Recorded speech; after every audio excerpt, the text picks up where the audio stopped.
Shalom Bapak Ibu terkasih dalam Tuhan Yesus Kristus. Bersyukur pada pagi hari ini kita boleh beribadah melalui media online. Kita percaya kuasa Tuhan, penyertaan Tuhan tetap sempurna untuk kita semua.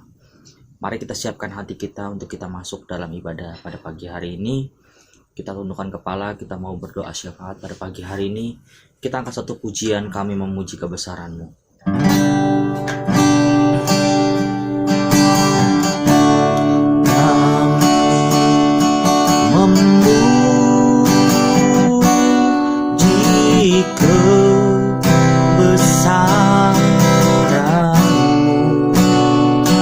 Ajaib Tuhan, ajaib Tuhan, ajaib Tuhan, ajaib Tuhan. Kami memuji kebesaran-Mu, kami memuji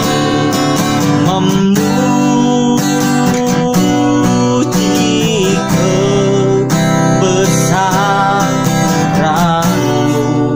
Ajaib Tuhan, ajaib Tuhan, ajaib Tuhan. Kami memuji,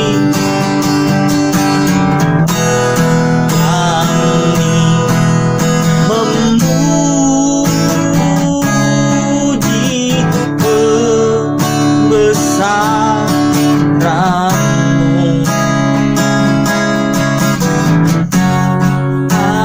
Ajaib Tuhan, ajaib Tuhan,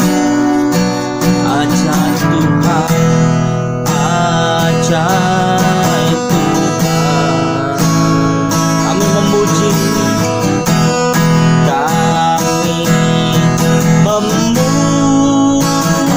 memuji kebesaran-Mu.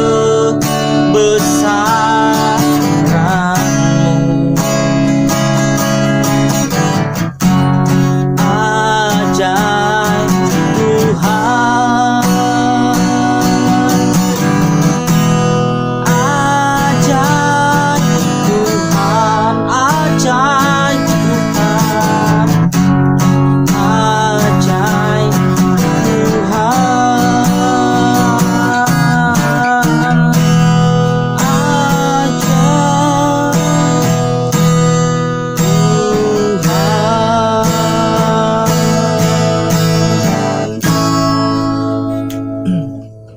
Mari kita satukan hati, kita berdoa bersama-sama. Bapa, kami bersyukur Tuhan Yesus pada pagi hari ini kami boleh beribadah melalui media online Tuhan.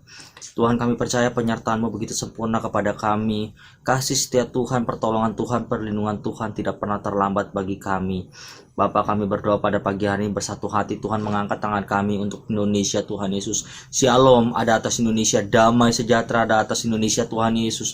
Memberkati memberkati presiden kami Tuhan, Pak Jokowi dan beserta wakilnya Tuhan, Bapak Ma'ruf Amin Tuhan Yesus. Berkati Tuhan Yesus, pakai Bapak Presiden dan Wakil Presiden serta seluruh para staf, menteri, pejabat negara yang ada ya Bapak.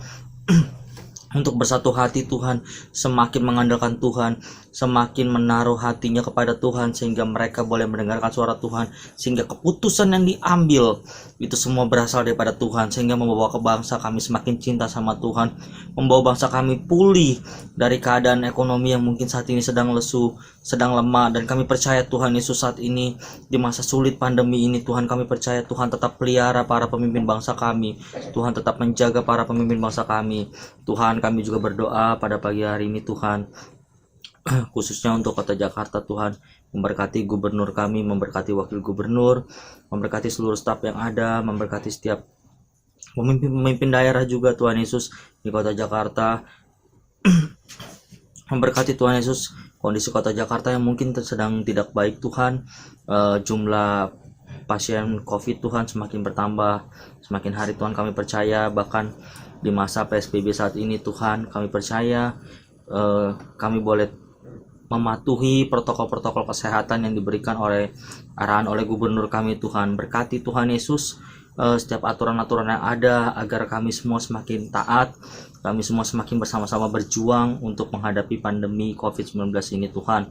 Dan kami percaya Tuhan Yesus, Tuhan, pulihkan setiap anak-anak Tuhan yang sedang sakit pada pagi hari ini. Kami berdoa Tuhan Yesus bagi setiap para pemimpin daerah dari Sabang sampai Merauke, bahkan dari Pulau Alor sampai Pulau Rote. Tuhan Yesus berkati, Tuhan jaga, lindungi setiap para pemimpin daerah. Bahkan Tuhan Yesus berkati setiap daerah-daerah yang mungkin saat ini sedang mengalami masa-masa sulit, masa-masa sukar. Kami percaya Tuhan akan pulihkan daerah-daerah Tuhan. Tuhan akan menjamah setiap daerah-daerah yang ada Tuhan Yesus.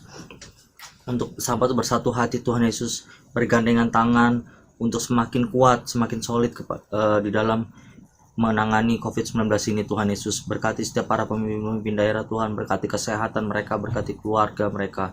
Terima kasih Tuhan Yesus, pada pagi hari ini kami berdoa Tuhan untuk tim medis yang ada, memberkati dokter, memberkati rumah sakit, memberkati obat-obatan yang dipakai Tuhan untuk memulihkan setiap keadaan-keadaan pasien yang terkena COVID-19. Tuhan, kami percaya di dalam nama Tuhan Yesus hari ini terjadi pemulihan, hari ini terjadi kesembuhan Tuhan Yesus untuk setiap para penderita COVID-19 ini. Tuhan, kami percaya Tuhan pulihkan keadaan mereka, Tuhan sembuhkan mereka. Terima kasih Tuhan Yesus. Pagi hari ini kami juga tidak lupa berdoa Tuhan untuk Bapak Gembala Sidang kami Tuhan, Bapak Dr. Insinyur Niko Natoro Harja. Tuhan, berkati beliau Tuhan di dalam pelayanan, berkati Bapak Gembala kami Tuhan dalam kesehatan, di dalam rumah tangganya, di dalam pekerjaan usaha apapun yang dilakukan oleh Bapak Gembala kami. Visi misi Tuhan semakin kuat, dan memberkati setiap keempat wakilnya Tuhan, memberkati juga keluarga besar daripada Bapak Gembala Sidang kami, dan juga keluarga besar daripada keempat wakil GBI Gatot Subroto. Tuhan, Bapak berkati setiap rayon-rayon yang ada dan juga cabang khusus yang ada Tuhan, memberkati setiap para pemimpin-pemimpin rayon dan para pemimpin cabang khusus Tuhan Yesus. Berkati Tuhan Yesus, pakai para gembala-gembala rayon dan para gembala cabang khusus Tuhan di dalam kehidupan mereka. Tuhan boleh pakai, taruh visi Tuhan, visi dari Gembala Sidang kami turun kepada gembala rayon dan gembala cabang dan cabang khusus Tuhan, dan kami percaya akan turun lagi kepada ranting-ranting yang ada, sehingga itu semakin kuat, semakin solid, dan semakin bergandengan tangan. Sekalipun di masa pandemi saat ini, kami percaya gereja Tuhan akan berdampak luas. Terima kasih Tuhan Yesus, kami berdoa pada pagi hari ini Tuhan Yesus, secara khusus untuk Rayon 1H.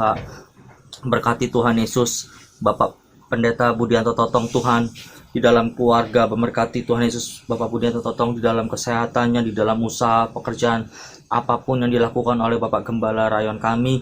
Tuhan buat berhasil dan beruntung dimanapun Bapak Gembala kami melangkah. Tuhan tolong, Tuhan pulihkan, dan Tuhan akan berikan tanda-tanda ajaib ya Tuhan. Terima kasih Tuhan Yesus, pada pagi hari ini kami juga berdoa Tuhan Yesus untuk khususnya Gembala cabang kami Tuhan Yesus, Bapak Pendeta Insinyur Ajis Gozali Tuhan, beserta Ibu Margaret dan keluarganya. Bapak, kami percaya pertolongan Tuhan sempurna atas Bapak dan Ibu Gembala kami pada pagi hari ini. Biarlah Tuhan tolong setiap kesehatan, setiap pelayanan, setiap usaha apapun yang dilakukan oleh Bapak Gembala dan Ibu Gembala kami, semuanya Tuhan buat berhasil dan beruntung, sehingga apapun dimanapun Tuhan tempatkan Bapak Gembala Ibu kami, Tuhan buat tanda-tanda ajaib menyertainya. Dan kami percaya Tuhan di dalam pelayanannya Tuhan akan sertai, di dalam usahanya Tuhan akan tolong. Terlebih Tuhan, keluarga besarnya kami taruh semuanya ke dalam tangan kasih Tuhan. Terima kasih Tuhan Yesus, pada pagi hari ini kami berdoa juga Tuhan Yesus, khususnya untuk para pengerja di GBI Care dan para jemaatmu di GBI Care. Tuhan Yesus memberkati para pengerjamu semakin intim, semakin solid, dan semakin peka mendengar suara Tuhan. Memberkati para jemaatmu Tuhan, berkati setiap usaha pekerjaan, kesehatan apapun yang mereka lakukan. Kami percaya di dalam nama Tuhan Yesus, pada pagi hari ini Tuhan cukupi, Tuhan penuhi. Dan pada pagi hari ini Tuhan, mereka yang sedang sakit Tuhan sembuhkan, mereka yang sedang lelah Tuhan berikan kekuatan yang baru, mereka sedang letih lesu Tuhan akan topang, dan Tuhan gantikan dengan sukacita yang luar biasa. Terima kasih Tuhan Yesus, kami terima janji-Mu pada pagi hari ini. Kalau sebentar kami memulai ibadah kami pada pagi hari ini Tuhan, biarlah Tuhan hadir bersama-sama dengan kami, memberikan kami hikmat, memberikan kami sesuatu yang baru, kekuatan yang baru, spirit yang baru, untuk kami boleh masuk di dalam dimensi-dimensi pujian penyembahan yang lebih lagi. Tuhan, kami percaya pada pagi hari ini ibadah ini akan berdampak bagi kami semua Tuhan Yesus yang mengikutinya. Dan kami percaya Tuhan, yang sakit saat ini Tuhan sudah sembuhkan. Dan kami percaya Tuhan Yesus, pertolongan Tuhan tidak pernah terlambat bagi kami. Kami serahkan ibadah kami dari awal pertengahan hingga akhirnya ke dalam tangan kasih-Mu. Di dalam nama Tuhan Yesus kami berdoa dan bersyukur. Haleluya. Amin. Shalom Bapak Ibu yang terkasih dalam Tuhan Yesus Kristus. Mari kita siapkan hati kita untuk kita masuk dalam ibadah kita pada pagi hari ini lebih lagi. Kita angkat satu pujian, menaikkan syukur.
pujian bagimu,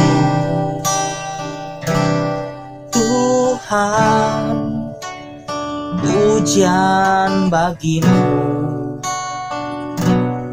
Tuhan. Namamu besar dan layak dipuji. Nyanyian pujian bagimu, Tuhan. Pujian bagimu, Tuhan. Namamu besar dan layak dipuji.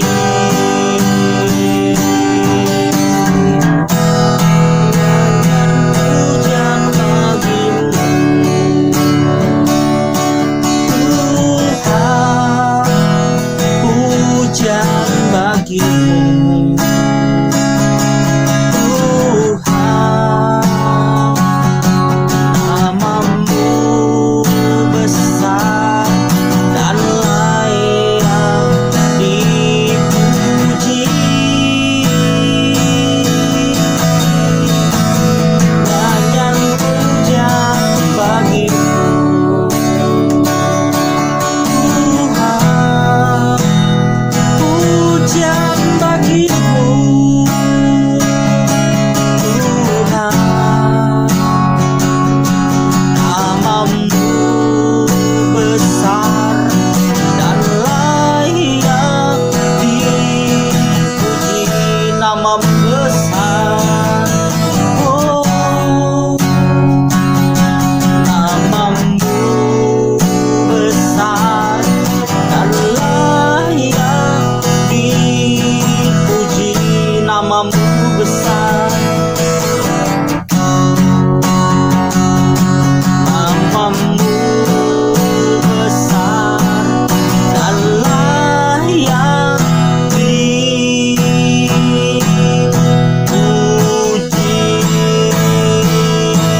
Mari kita sembahlah, kita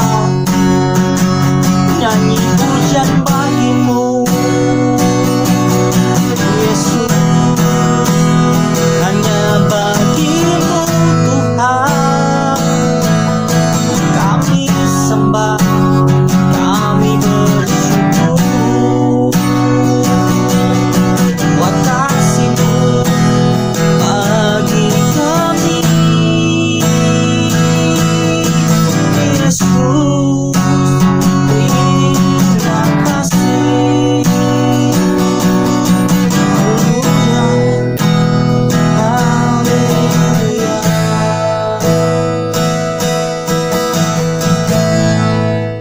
Shalom Bapak Ibu Saudara, selamat hari Minggu. Kiranya Tuhan terus memimpin, menuntun, dan membimbing hidup kita. Akhir-akhir ini banyak pembicaraan mengenai nabi palsu. Beberapa orang beranggapan apabila hamba Tuhan atau pendeta berdoa dan bernubuat, lalu apa yang dia katakan belum terjadi, maka hamba Tuhan atau pendeta tersebut dianggap sebagai nabi palsu. Hal ini pernah menjadi perbincangan di awal pandemi bahkan sampai hari ini. Itulah sebabnya edisi Voice of Pentecost kali ini akan membahas mengenai kenabian yang sejati. Untuk meluruskan pandangan-pandangan dan pembahasan mengenai nabi palsu dan hukuman mati bagi nabi palsu. Di dalam Ulangan 18 ayat 20-22 dikatakan, seorang nabi palsu layak mendapatkan hukuman mati karena dua alasan. Yang pertama, mengucapkan demi nama Tuhan perkataan yang tidak Tuhan perintahkan. Yang kedua, berkata-kata demi nama Allah lain. Arti yang kedua ini sangat jelas, yaitu secara jelas menggunakan nama Allah lain. Namun, perihal alasan yang pertama, apakah tandanya seseorang mengucapkan demi nama Tuhan sesuatu yang tidak Tuhan perintahkan? Bagaimanakah mengukur perkataan tersebut terjadi atau tidak? Tentu jawabannya adalah menunggu. Sekali lagi, apakah tandanya seseorang mengucapkan demi nama Tuhan sesuatu yang tidak Tuhan perintahkan? Bagaimanakah mengukur perkataan tersebut terjadi atau tidak? Jawabannya hanya menunggu. Bisa cepat, lama, atau sangat lama. Seperti halnya mengenai hari penghakiman. Maka dari itu, terjadi atau belum terjadinya suatu nubuatan bukanlah aturan kaku dan kriteria utama untuk menentukan kenabian yang sejati. Melainkan ada beberapa kriteria lain yang lebih komprehensif atau lengkap. Pertama, kesesuaian dengan nabi lain dan firman Tuhan secara keseluruhan. Kedua, berasal dari Tuhan walaupun terkadang tidak sesuai dengan kehendak pribadi sang nabi itu sendiri. Ketiga, membawa umat ke dalam rencana Allah. Keempat, tidak mencuri kemuliaan Tuhan. Kelima, karakter nabi yang sesuai dengan karakter Allah. Kriteria ini lebih tepat untuk melihat kenabian yang sejati. Lalu, pertanyaan berikutnya, bagaimana dengan hukuman mati bagi nabi palsu dengan cara melemparinya dengan batu? Rasanya hal ini sudah tidak lagi relevan. Karena ini berarti pezina, penyembah berhala, pelanggaran yang tidak dapat diampuni juga harus dihukum mati dengan dilempari batu. Tercatat ada 36 pelanggaran dalam hukum Taurat yang layak mendapatkan hukuman mati. Secara teologis, bagi orang percaya, hukum Taurat yang bersifat hukum sipil dan seremonial sudah digenapi. Karena apa? Karena sudah digenapi oleh Tuhan Yesus. Masih ingat bagaimana Tuhan Yesus tidak menghukum seorang pezina? Hukum Taurat salah satunya kini digunakan sebagai panduan moral hidup orang percaya. Kita tidak lagi hidup di bawah hukum Taurat, melainkan hukum Kristus. Seperti yang Paulus katakan dalam 1 Korintus 9 ayat 21, bahwa kini ia hidup di bawah hukum Kristus.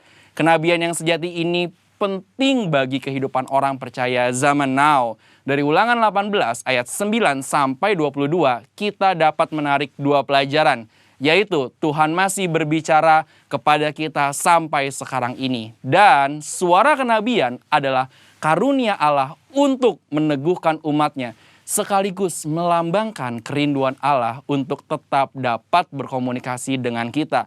Dan kita sangat bersyukur dua hal ini terjadi di gereja kita. Tuhan Yesus memberkati. Mari kita memperkatakan arti Pentakosta ketiga. 1. Pentakosta ketiga adalah pencurahan Roh Kudus yang dahsyat di zaman now, melebihi yang terjadi di Azusa Street. 2. Pentakosta ketiga akan mengakibatkan penuaian jiwa yang terbesar dan yang terakhir sebelum Tuhan Yesus datang kembali. 3. Pentakosta ketiga akan membangkitkan generasi Yeremia, yaitu anak-anak muda yang dipenuhi Roh Kudus, cinta mati-matian kepada Tuhan Yesus, tidak kompromi terhadap dosa, dan akan bergerak untuk memenangkan jiwa. 4. Pentakosta ketiga lahir di Indonesia dan bergerak ke bangsa-bangsa. Gerakan ini dari timur ke barat dan akan kembali ke Yerusalem. 5. Pentakosta ketiga akan memberikan kuasa untuk menyelesaikan amanat agung, dan setelah itu Tuhan Yesus datang kembali. Amin. Kini tiba saatnya kita untuk duduk diam di dalam hadirat Tuhan. Mari kita siapkan hati dan pikiran kita, karena sebentar lagi kita akan mendengar kebenaran firman Tuhan yang akan disampaikan oleh hamba-Nya.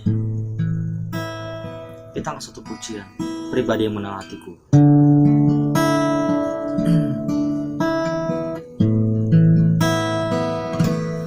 Seperti rusa yang haus, rindu aliran sungaimu.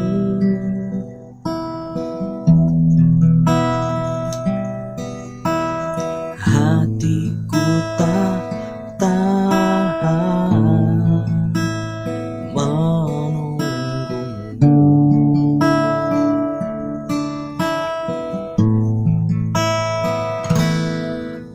Bagai padang gersang menanti datangnya hujan.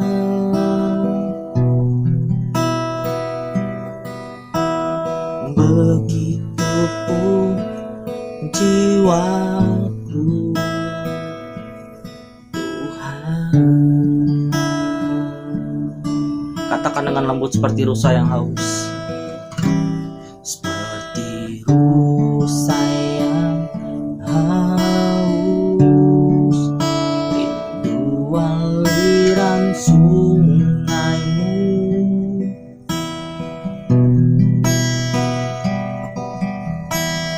Hatiku tak tahan menunggumu.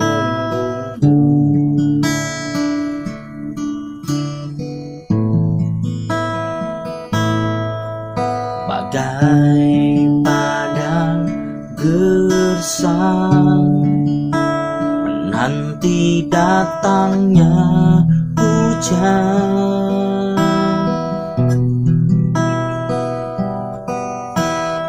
begitupun jiwaku, Tuhan. Katakan hanya Engkau, hanya Engkau,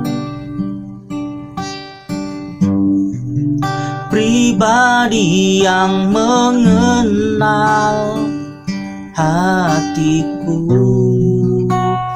Tiada yang tersembunyi bagimu, seluruh isi hatiku Kau tahu, dan bawaku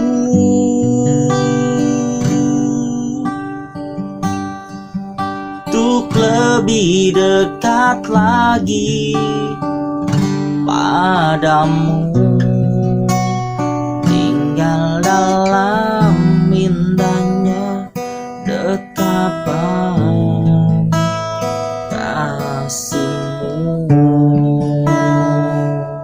Katakan lagi, seperti rusa yang haus,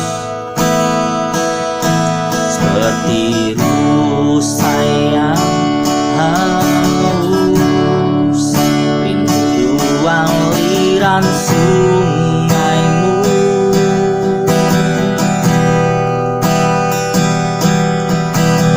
Hatiku tak tahan menunggumu. Katakan bagai tanah gersang, bagai tanah gersang menanti datangnya hujan,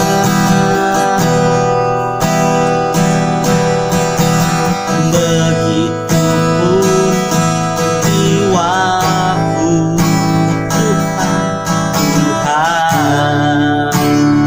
Katakan hanya Engkau, hanya Engkau, hanya Engkau, pribadi yang mengenal hatiku. Tiada yang tersembunyi bagimu, seluruh isi hatiku Kau tahu, dan bawaku untuk lebih dekat lagi padamu, tinggal dalam indahnya dekapan kasih-Mu. Sekali lagi katakan hanya Engkau, hanya Engkau, oh hanya Engkau, pribadi yang mengenal hatiku.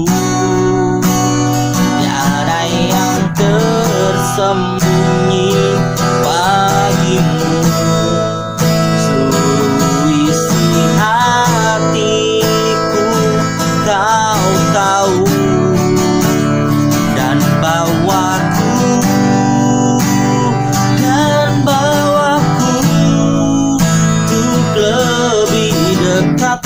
diri padamu, tinggal dalam indahnya dekapan kasih-Mu, tinggal dalam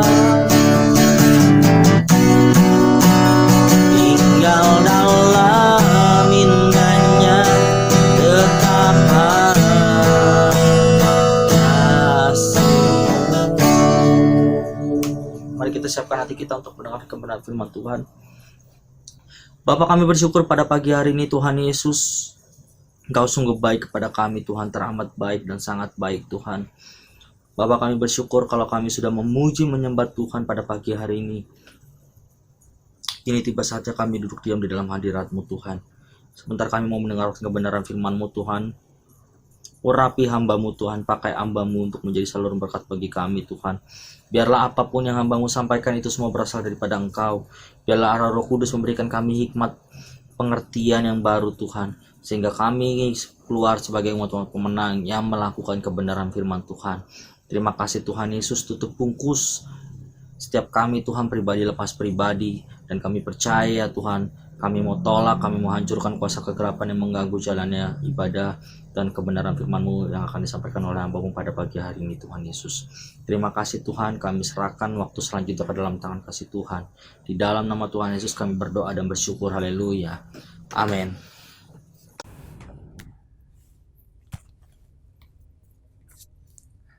Shalom, jemaat yang dikasihi Tuhan, GBI Care Laguna Pluit. Kita percaya bahwa kita ada sampai hari ini semua karena pertolongan dan kebaikan Tuhan. Kita telah memuji dan menyembah Tuhan, kini saatnya kita mau sama-sama merenungkan kebenaran firman Tuhan. Sebelum kita sama-sama merenungkan kebenaran firman Tuhan, mari kita bersatu di dalam doa. Bapa kami dalam surga, kami mengucap syukur kepada Engkau, dan kini saatnya Engkau bersabda kepada setiap kami melalui hamba-Mu. Berkati hamba-Mu, urapi hamba-Mu supaya bisa menyampaikan apa yang menjadi isi hati-Mu, dan berkati setiap kami semua yang mendengarnya sehingga Roh Kudus mengiluminasikan firman ini dalam setiap kehidupan kami masing-masing, menjadi kekuatan bagi iman kami dan membuat kami bertumbuh semakin hari semakin dewasa. Terima kasih Tuhan, segala kuasa iblis roh jahat yang mencoba mengganggu Tuhan pemberitaan firman-Mu, kami tolak kuasanya di dalam nama Yesus Kristus. Haleluya. Amin. Sekali lagi saya mau sapa kita semua, Shalom. Kita percaya bahwa kita punya Tuhan yang dahsyat dan hidup. Salam sehat buat kita semua dan salam sehati di dalam Kristus Yesus yang memberikan kita kebaikan demi kebaikan. Kita saat ini mau sama-sama merenungkan kebenaran firman Tuhan, dan firman Tuhan yang akan saya sampaikan, saya berikan suatu tema, orang percaya menantikan Tuhan. Orang percaya menantikan Tuhan. Di dalam kitab Yesaya 40 ayat 27 sampai dengan ayat yang ke-31. Kita mungkin sudah sering mendengar ayat ini, tapi mari kita mau sama-sama belajar kembali apa yang Tuhan mau bicara dalam setiap kehidupan kita, pribadi lepas pribadi. Kita baca kebenaran firman Tuhan di dalam Yesaya 40 ayat 27 sampai dengan 31. Demikian firman Tuhan. Mengapakah engkau berkata demikian, hai Yakub? Dan berkata begini, hai Israel, hidupku tersembunyi dari Tuhan dan hakku tidak diperhatikan Allahku. Tidakkah kau tahu dan tidakkah kau dengar, Tuhan ialah Allah yang kekal yang menciptakan bumi dari ujung ke ujung. Ia tidak menjadi lelah dan tidak menjadi lesu, tidak terduga pengertiannya. Dia memberi kekuatan kepada yang lelah dan menambah semangat kepada yang tidak berdaya. Orang-orang muda menjadi lelah dan lesu, dan teruna-teruna jatuh tersandung. Ayat 31. Tetapi orang-orang yang menanti-nantikan Tuhan mendapat kekuatan baru. Mereka seumpama raja wali yang naik terbang dengan kekuatan sayapnya.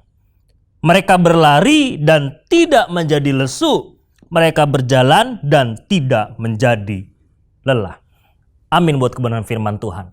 Jadi Nabi Yesaya bernubuat kepada bangsa Israel dan Yehuda yang saat itu sedang mengalami kemerosotan rohani atau mengalami keruntuhan dan mengalami pembuangan ke Babel. Dan saat itu akhirnya Nabi Yesaya bersabda bahwa atau bernubuat bahwa orang-orang yang menantikan Tuhan akan mendapat kekuatan yang baru. Ini relasi sekali dengan kehidupan kita. Bahwa kalau kita sekarang mau menjadi orang yang menantikan Tuhan, pasti mendapat kekuatan yang baru. Nah, jadi Nabi Yesaya ini adalah nabi yang hidup pada masa kerajaan Yehuda. 4 raja yang memimpin Yehuda, yaitu dari raja zamannya Raja Usia, zaman Raja Yotam, Ahaz, bahkan sampai kepada Hizkia. Jadi hampir 50 tahun masa pelayanan Nabi Yesaya. Dan dia sangat berpengaruh pelayanannya ketika Raja Hizkia memerintah Yehuda. Tetapi kemerosotan Yehuda dan keruntuhan Israel tidak pernah terelakkan. Karena kenapa? Karena mereka menjadi bangsa yang tidak lagi mengharapkan atau tidak lagi bersandar atau berlindung kepada Tuhan. Ya. Bahkan di masa akhir kehidupan Nabi Yesaya, secara tradisi mengatakan bahwa Nabi Yesaya itu mati digergaji. Ya, secara tradisi Yahudi, mati digergaji oleh anak daripada Raja Hizkia, yaitu Raja Manasye.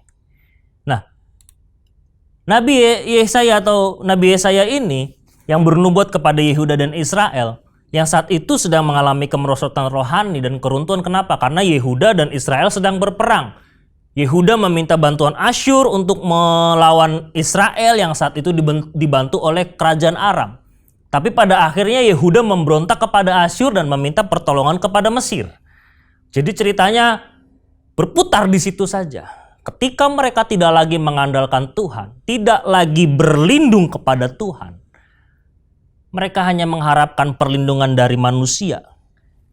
Maka yang terjadi apa? Kemerosotan secara moral dan keruntuhan secara jasmani. Akhirnya bangsa ini mengalami pembuangan.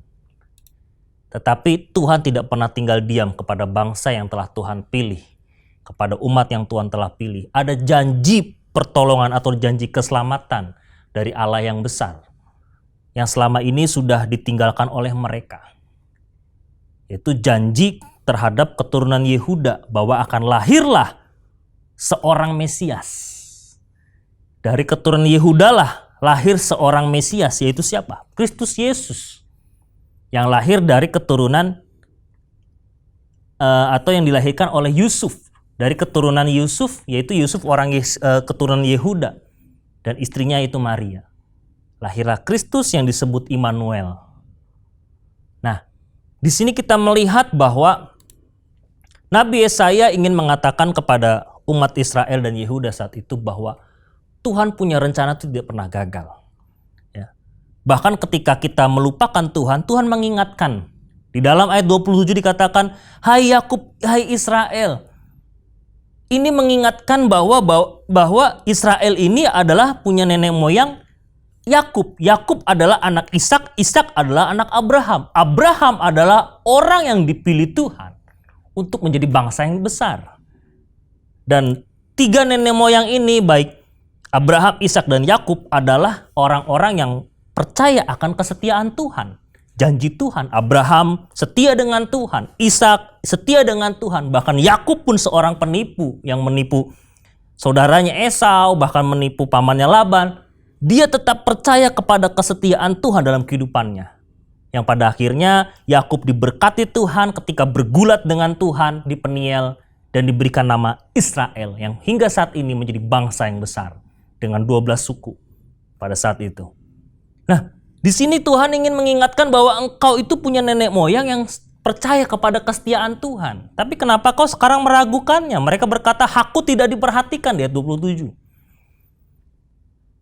Di ayat 28, Yesaya mengatakan, tidakkah kau tahu atau tidakkah kau dengar? Tuhan adalah Allah yang kekal. Ia yang menciptakan bumi dari ujung ke ujung, tidak jadi lelah dan tidak menjadi lesu. Ini bicara apa? Tuhan itu panjang sabar. Tuhan tidak pernah letih dan lesu menghadapi engkau, hai umat Israel dan Yehuda. Nah, seperti dalam kehidupan kita kadang-kadang kita suka lupa dengan Tuhan. Mungkin dalam menghadapi masalah kehidupan, terlebih lagi di tengah-tengah pandemi ini, kita bisa saja menjadi orang yang lupa akan Tuhan. Lupa akan Tuhan di sini bicara apa? Kita mengandalkan diri kita, tidak lagi mengandalkan Tuhan. atau tidak lagi melibatkan Tuhan dalam setiap pergumulan hidup kita. Kita merasa menjadi orang-orang yang hebat atau orang-orang yang punya solusi atas setiap masalah kita. Padahal kita sendiri pun tidak kuat menghadapi masalah tersebut. Inilah yang sering terjadi dalam kehidupan orang-orang percaya kepada setiap umat manusia. Padahal di ayat 29, Tuhan memberi kekuatan kepada yang lelah dan menambah semangat kepada yang tiada berdaya. Ini bicara apa? Tuhan memberikan pertolongannya tepat dan cukup bagi umatnya. Ketika ada masalah, ketika ada pergumulan, Tuhan tidak pernah tinggal diam. Ada yang lemah, Tuhan akan tolong. Ada yang tidak berdaya, Tuhan akan tolong. Artinya apa? Tuhan memperhatikan umat yang mengandalkan Tuhan dalam kehidupannya. Kalau kita mengandalkan Tuhan, saya percaya 100%, saya yakin Tuhan memperhatikan setiap kehidupan kita.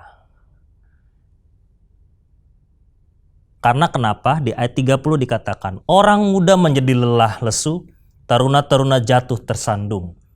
Saya ingin mengatakan bahwa tidak pernah masalah itu pandang umur. Tidak pernah yang namanya pergumulan itu pilih-pilih orang. Semua manusia pernah mengalami yang namanya masalah dan pergumulan. Bahkan di tengah-tengah pandemi sekarang ini. Kita mengira, wah karena pandemi ini mungkin orang-orang yang punya penyakit parah lewat, meninggal. Atau orang-orang yang sudah tua saja yang menjadi riskan untuk menghadapi virus ini. Jangan salah, banyak juga orang-orang muda, orang yang usianya masih produktif. Di bawah 50, 40-an. Itu masih usia-usia produktif. Banyak yang dipanggil Tuhan karena virus ini. Jadi tidak menjamin bahwa usia itu menjadi patokan kita masih bisa hidup sekian tahun lagi atau sekian puluh tahun lagi. Tidak bisa menjadi patokan. Terlebih lagi di tengah pandemi sekarang ini. Dia tidak pandang umur. Bahkan bukan hanya bicara kesehatan saja kalau kita bicara pandemi COVID-19 ini. Ini juga berbicara tentang ekonomi. Banyak orang-orang yang kehilangan pekerjaan di PHK. Banyak orang-orang yang dirumahkan yang nasibnya udah nggak jelas, digaji enggak, tapi juga belum dipecat atau di PHK. Cuma dirumahkan saja, tapi nggak terima gaji. Mau makan dari mana? Ada juga orang yang masih bekerja dari rumah, gajinya cuma ya dikasih 30%, 50% paling maksimal. Ada juga yang masih dapat tunjangan. Ya, syukur-syukur dapat tunjangan juga dari pemerintah. Sekarang krisis COVID-19 ini bukan hanya bicara krisis kesehatan, tapi menuju ke ekonomi. Keluarga juga karena ada masalah COVID ini, tidak sedikit juga keluarga menjadi ribut. Pasangan suami istri menjadi ribut. Kenapa? Stres menghadapi COVID ini. Karena saya katakan COVID bukan hanya bicara kesehatan, tapi kemana? Ke ekonominya juga, ke pendidikan juga berpengaruh. Anak-anak sekarang harus belajar online. Berapa banyak ibu-ibu yang menjadi stres karena ngajarin anaknya online. Harus mendampingi anaknya online. Kalau kita baca berita, ada seorang ibu yang karena kesel dengan anaknya nggak bisa belajar. Akhirnya tidak mungkin sengaja atau tanpa sengaja menyiksa anaknya sampai dengan meninggal dunia. Lalu dikuburkan. Pura-pura lapor polisi hilang, ternyata dia sudah menguburkan anaknya. Ketahuan, akhirnya masuk penjara. Ada lagi seorang ibu yang menyiksa anaknya, memukul anaknya dengan gayung sambil divideoin, masukin di medsos. Oh bayangkan, saking terjadinya krisis ini bukan hanya bicara krisis kesehatan saja, tapi kepada psikis kita pun bisa terganggu. Kita menjadi orang yang paranoid. Yang tadinya mungkin kita sehat-sehat saja, akhirnya kita menjadi sakit. Saya pernah katakan bisa saja kita jadi psikosomatis. Harusnya kita jadi sehat. Orang yang sehat tanpa ada gangguan dari virus. Tapi karena kita paranoid, akhirnya kita psikosomatis. Kita menjadi orang yang gampang sakit akhirnya. Menjadi orang yang terteror, ketakutan dengan virus tersebut. Mau keluar takut, mau gimana takut. Jadi ini bisa terjadi dalam kehidupan kita. Tetapi ayat 31 menjadi penghiburan buat kita semua. Tetapi orang-orang yang menanti-nantikan Tuhan mendapat kekuatan baru. Amin. Orang-orang yang menantikan Tuhan mendapat kekuatan baru. Mereka seumpama raja wali yang naik terbang dengan kekuatan sayapnya. Mereka berlari dan tidak menjadi lesu. Mereka berjalan dan tidak menjadi lelah. Ada 3 poin penting yang ingin saya sampaikan dari ayat 31 ini. Memang secara keseluruhan 27 sampai 31. Tapi yang menjadi nats kita adalah ayat 31. Tetapi orang-orang yang menanti-nantikan Tuhan mendapat kekuatan baru. Makanya judul firman Tuhan tadi, orang percaya menantikan Tuhan. Amin. Kenapa? Karena di tengah-tengah setiap kehidupan kita, kalau kita tidak menantikan Tuhan, kita hanya berharap pada diri kita sendiri, kita hanya berusaha dengan diri kita sendiri, kita tidak akan pernah bisa survive dalam menjalani kehidupan kita. Tapi orang yang menantikan Tuhan dikatakan akan mendapat kekuatan yang baru. Poin yang pertama saya ingin katakan, menanti-nantikan Tuhan. Apa sih menantikan Tuhan? Menantikan Tuhan itu bukan berbicara kita berdiam diri saja. Dalam terjemahan aslinya, wait on Yahweh. Menantikan Tuhan. Tuhannya besar yaitu Yahweh, YHWH. Menantikan Allah Yahweh. Siapa Allah Yahweh? Adalah Allah yang memberikan janji kepada umat Israel, yang memilih umat Israel, bukan umat Israel yang memilih Tuhan, tapi Tuhan yang memilih umat Israel. Dan Allah punya janji bahwa bangsa ini akan jadi bangsa yang besar, bangsa yang diberkati, dan bangsa inilah yang akan melahirkan Mesias, keselamatan. Jadi orang yang menantikan Tuhan itu berbicara apa? Jangan kita berdiam diri. Karena artinya menantikan di sini bukan kita duduk diam saja, tetapi bicara harus ada usaha dalam diri kita. Karena terjemahan aslinya mengatakan menantikan di sini bukan bicara menanti duduk diam tadi, tetapi mengikat bersama, ada timbal balik. Bind together, binding together. Jadi bukan hanya Tuhan yang memilih kita sebagai umatnya, tetapi kita juga harus bisa menjadi orang yang proaktif, percaya, dan bergantung kepada Tuhan. Kalau di tengah-tengah pandemi ini, kalau kita menantikan Tuhan, janganlah menjadi orang yang pasif, tapi jadi orang yang aktif. Jangan karena pandemi ini, karena kita di PHK, karena kita udah nggak bisa melakukan usaha apa-apa, karena ada PSBB, semuanya seolah-olah di sini dinding mentok, di sana dinding mentok, di sini dinding mentok, di belakang dinding mentok. Kita percaya ada di atas kita yang tidak pernah terbatas. Jadilah orang yang aktif. Minta hikmat dari Tuhan supaya kita bisa kreatif. Jangan kita menjadi orang-orang yang pasif. Ya, karena kata menantikan di sini bukan memiliki arti pasif, tetapi proaktif. Dalam terjemahan aslinya ada aktif, ada proaktif kita di dalamnya. Ada usaha kita di dalamnya. Jadi bukan hanya Tuhan yang menolong kita atau kita berdiam diri, tapi kita harus ada usaha. Tetapi yang terjadi seringkali kita fokus atau lebih fokus bukan dengan apa yang kita nantikan, yaitu siapa? Tuhan. Sudah pasti kita harus menantikan Tuhan kita. Tapi kadangkala kita fokus dengan hal-hal negatif yang ada di depan mata kita. Yaitu apa? Masalah kita, pergumulan kita, krisis yang ada di depan kita. Kadang-kadang kita hanya fokus kepada masalah-masalah tersebut. Masalah dengan suami kita, masalah dengan istri kita, masalah dengan mertua kita, masalah dengan orang tua kita, masalah dengan anak kita, dengan bos kita, dengan karyawan kita, dengan murid kita, dengan guru kita. Kadang-kadang itu yang menjadi fokus kita dalam kehidupan kita masing-masing. Sehingga akhirnya kita tidak bisa menantikan Tuhan dengan benar. Kita hanya terjebak di dalam masalah-masalah tersebut. Yang akhirnya mengikat kita kepada masalah dan tidak pernah terlepas. Tetapi kalau kita bisa mengikatkan diri kita kepada Tuhan, menantikan Tuhan yang benar, saya yakin pasti ada pertolongan Tuhan. Orang yang menanti-nantikan Tuhan adalah orang-orang yang tidak pernah menyerah. Makanya saya katakan tadi, menantikan di sini bukannya pasif, tetapi aktif. Jadi orang yang menantikan itu nggak boleh menyerah. Jangan putus asa. Mau masalah sebesar apapun, jangan engkau putus asa.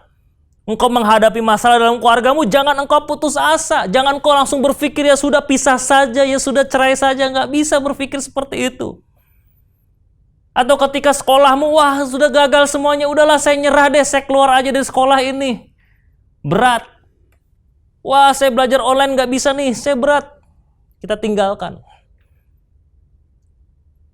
Kalau orang yang mudah menyerah, pasti kita akan mudah diserang oleh iblis.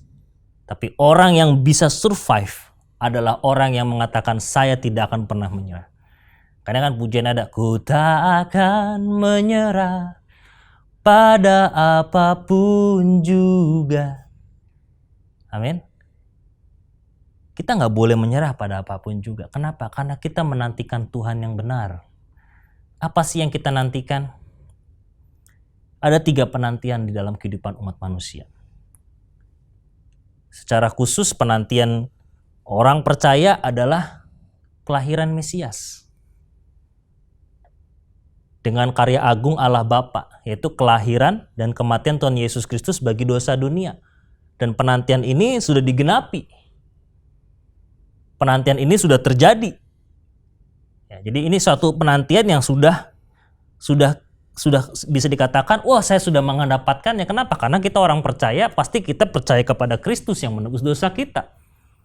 Dan penggenapan janji ini adalah penggenapan janji Tuhan ketika di Taman Eden manusia jatuh dalam dosa. Tuhan langsung memberikan Injil atau Injil keselamatan yang pertama.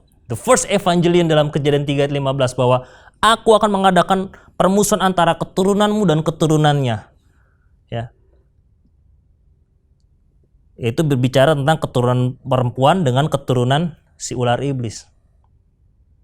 Bahwa keturunan perempuan ini akan meremukkan kepalamu dan engkau akan meremukkan kaki daripada keturunan perempuan ini. Kalau kita yang namanya diremukin kepala udah nggak bisa apa-apa lagi, nggak bisa ngelawan. Nah makanya inilah janji keselamatan yang Tuhan berikan, yang kita nantikan, dan itu sudah terjadi. Itu penantian umat manusia yang pertama. Yang penantian yang kedua, yang belum terjadi. Yang itu sudah terjadi bahwa Yesus lahir dan mati bagi dosa dunia. Yang kedua, penantian yang kedua adalah menantikan kedatangan Tuhan. Kalau kita menjadi orang yang percaya, kita menantikan kedatangan Tuhan, bukan bicara kita duduk diam, tapi kita ada preparation, ada persiapan. 1 Tesalonika 3 ayat 13 dikatakan kita harus menjadi umat yang kudus dan umat yang layak untuk mendapatkan kedatangan, untuk menyambut atau menyongsong kedatangan Tuhan. Jadi kita tidak bisa berdiam diri tanpa melakukan apa-apa. Kita harus persiapkan diri kita dari sekarang. Makanya orang yang menantikan Tuhan mendapat kekuatan baru, kenapa? Karena dia mempersiapkan dirinya kudus dan tidak bercela.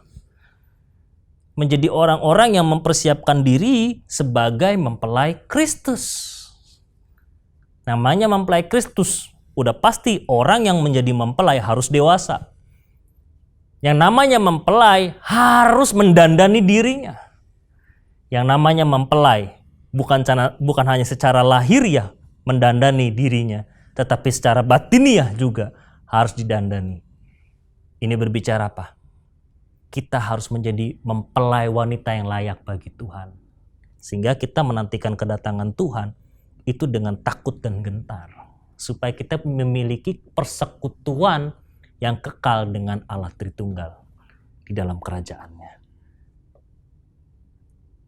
Dan itu masih kita nantikan. Dan penantian yang ketiga itu menantikan janji Allah digenapi dalam kehidupan kita secara pribadi. Tuhan punya janji kepada kita setiap pribadi. Baik janji keselamatan atau janji secara personal kepada dalam kehidupan kita. Kita nggak bisa katakan, oh janji kepada si A, Tuhan itu, si ini, nggak bisa. Karena hanya Tuhan dan pribadinya lah yang tahu apa yang menjadi janji Tuhan kepada dirinya. Seperti Tuhan punya janji kepada saya, belum tentu orang lain tahu apa yang menjadi janji Tuhan dalam kehidupan saya. Sehingga digenapi atau tidaknya yang tahu itu hanya Tuhan dan saya. Dan itulah yang akan kita nantikan terus-menerus. Memang secara global kita punya janji bahwa kita akan bertemu muka dengan Tuhan. Janji Tuhan, orang yang percaya akan diselamatkan. Nah, jadi inilah yang bicara menantikan janji Tuhan. Menantikan kelahirannya, menantikan kedatangannya, dan menantikan penggenapan janjinya.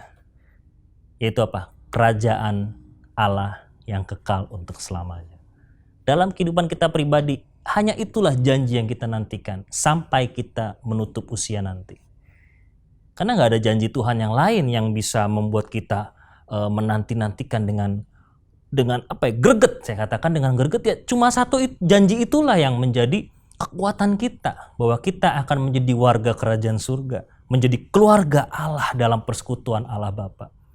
Makanya daripada itu, poin yang pertama, menantikan Tuhan itu harus aktif, bukan pasif. Karena orang yang menantikan Tuhan tidak mudah menyerah.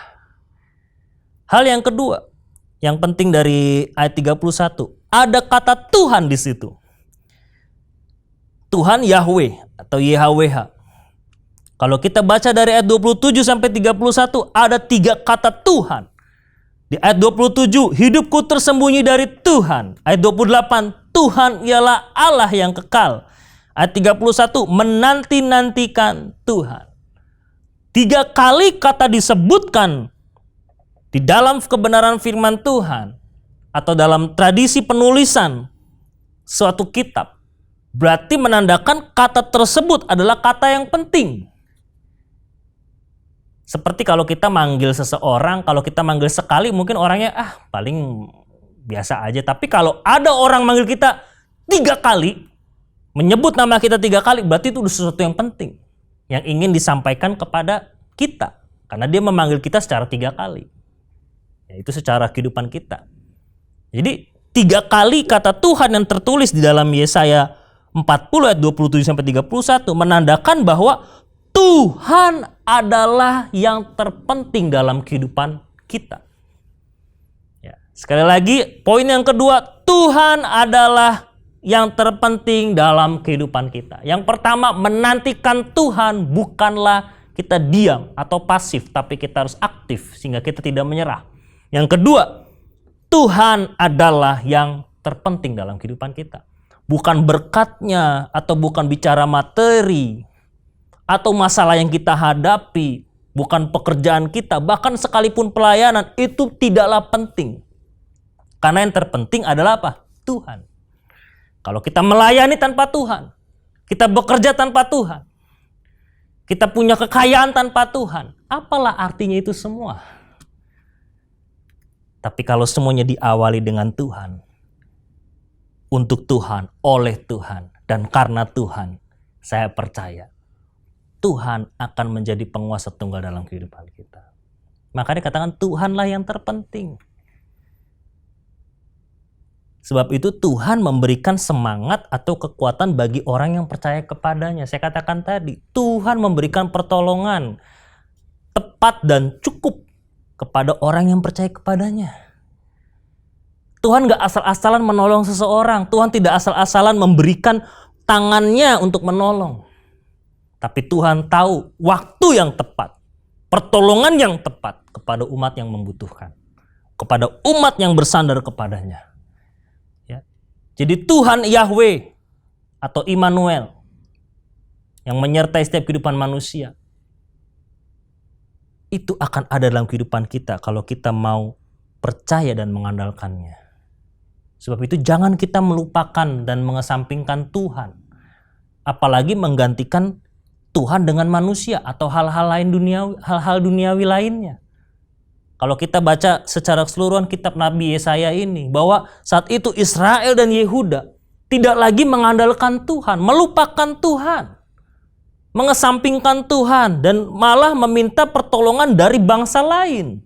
Israel meminta bantuan kepada bangsa Aram, Yehuda meminta bantuan kepada Asyur, yang pada akhirnya Yehuda memberontak kepada Asyur dan meminta pertolongan kepada Mesir. Sangat lucu sekali.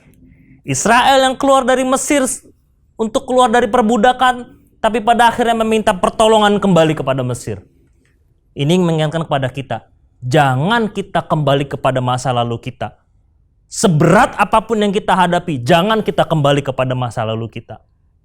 Atau dalam kehidupan kita yang lama, yang tidak berkenan kepada Tuhan.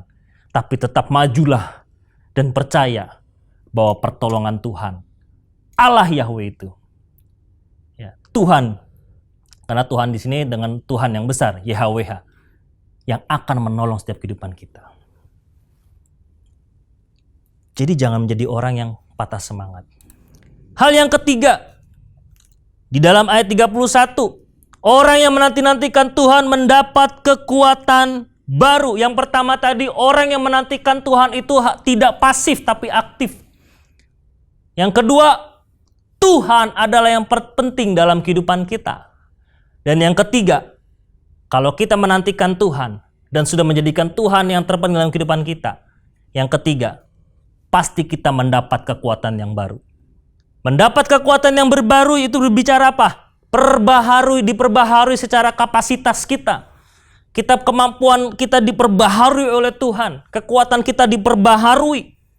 Tidak lagi dengan kekuatan yang lama. Maka dikatakan mereka seumpama raja wali yang naik terbang dengan kekuatan sayapnya. Ini berbicara apa? Mengalami kenaikan level. Raja wali selalu terbang di atas awan, bukan di bawah awan. Dia terbang tinggi. Sehingga ketika melihat masalah, kalau kita digambarkan dalam kehidupan kita, dia akan melihat masalah itu kecil. Dia akan melihat awan itu sudah biasa. Dia bisa menembus awan, mengalahkan awan. Oleh karena itu, Raja Wali, kenapa harus terbang tinggi? Karena dia suka berdiam di tempat yang tinggi. Berdiam di tempat yang tinggi berbicara bahwa kita harus bisa berdiam di dalam hadirat Tuhan.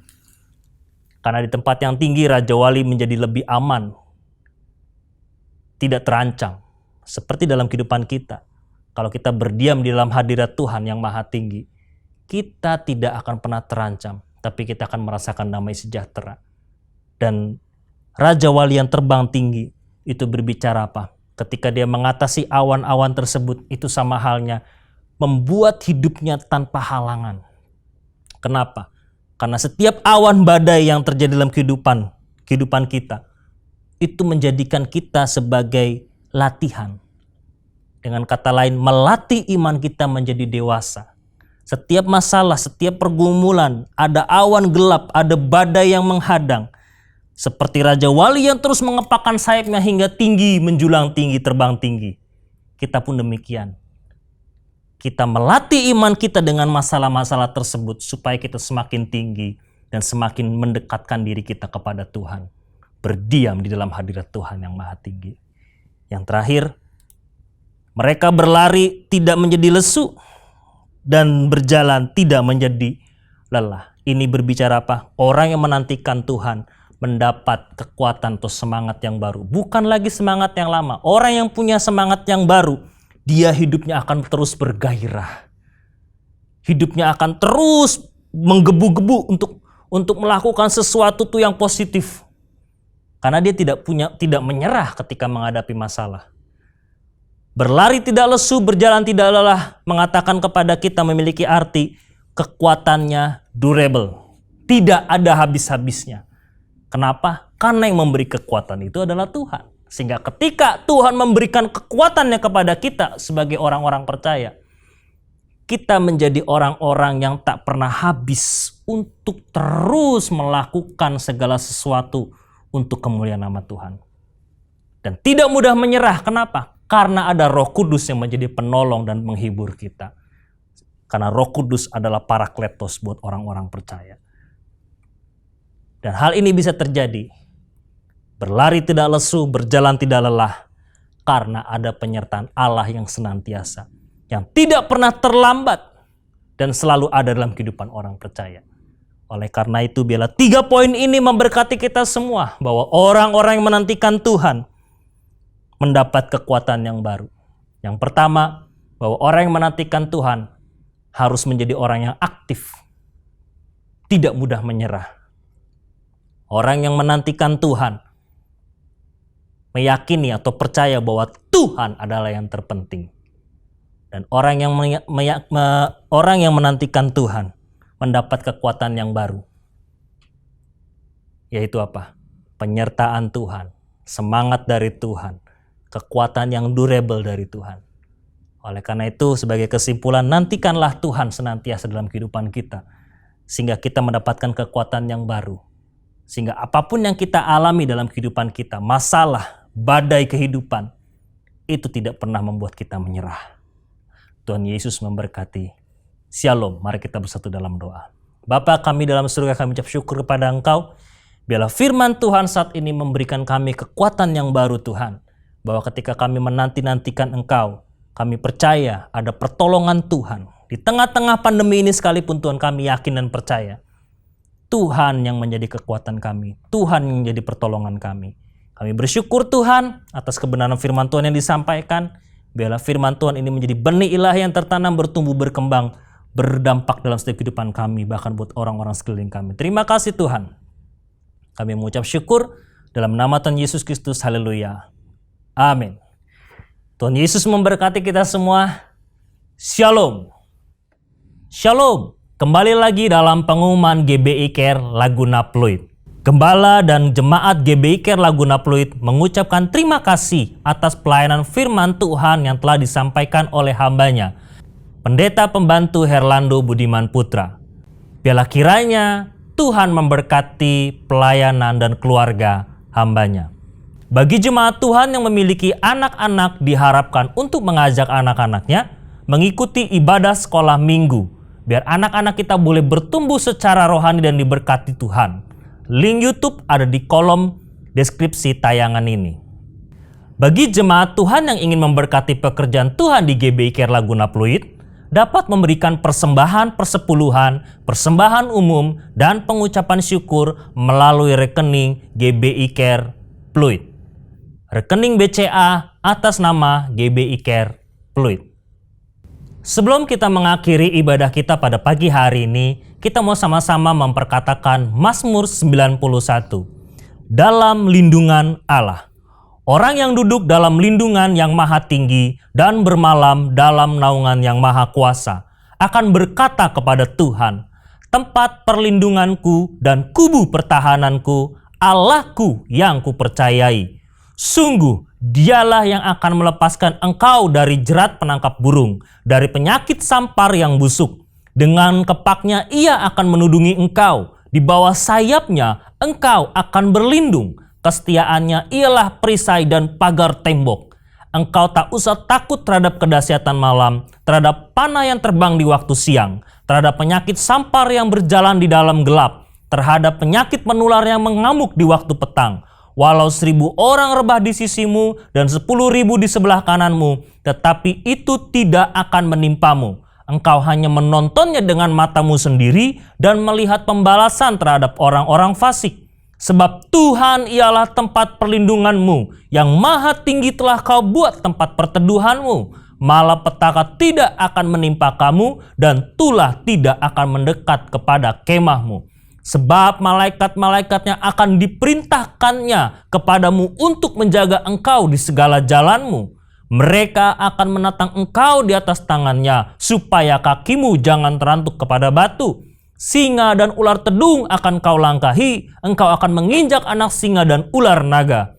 Sungguh hatinya melekat kepadaku, maka aku akan meluputkannya, aku akan membentenginya, sebab ia mengenal namaku. Bila ia berseru kepadaku, aku akan menjawab. Aku akan menyertai dia dalam kesesakan. Aku akan meluputkannya dan memuliakannya. Dengan panjang umur akan kukenyangkan dia dan akan kuperlihatkan kepadanya keselamatan daripadaku. Amin. Sebelum kita menerima berkat daripada hambanya, mari kita bersatu dalam doa untuk menutup ibadah kita pagi hari ini. Bapa dalam surga, kami mengucap syukur kepada Engkau atas setiap penyertaan Tuhan di dalam ibadah ini, baik dari awal, pertengahan, hingga pada akhirnya. Kini saatnya Tuhan, kami akan berpisah satu dengan yang lain dan menerima berkat Tuhan daripada hamba-Mu. Sebelum kita menerima, kita naikkan satu pujian. Terima kasih Yesus. Terima kasih Yesusku.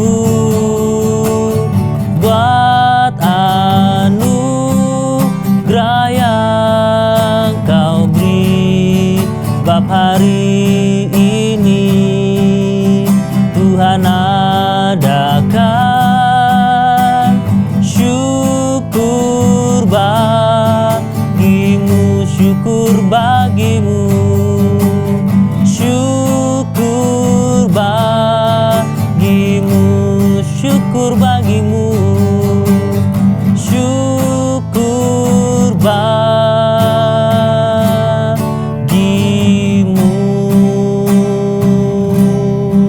Mari kita mengangkat tangan kita. Umat yang dikasih Tuhan, terimalah berkat sukacita damai sejahtera, kasih karunia yang begitu besar daripada Allah Bapa yang telah diberikan kepada kita masing-masing melalui anak yang tunggal, yaitu Tuhan kita Yesus Kristus, di dalam pertolongan, penghiburan, dan persekutuan dengan Roh Kudus menyertai kita pada saat ini, bahkan sampai Tuhan datang menjemput kita di awan-awan, bahkan sampai selama-lamanya. Mari kita yang percaya, kita katakan sama-sama, amin.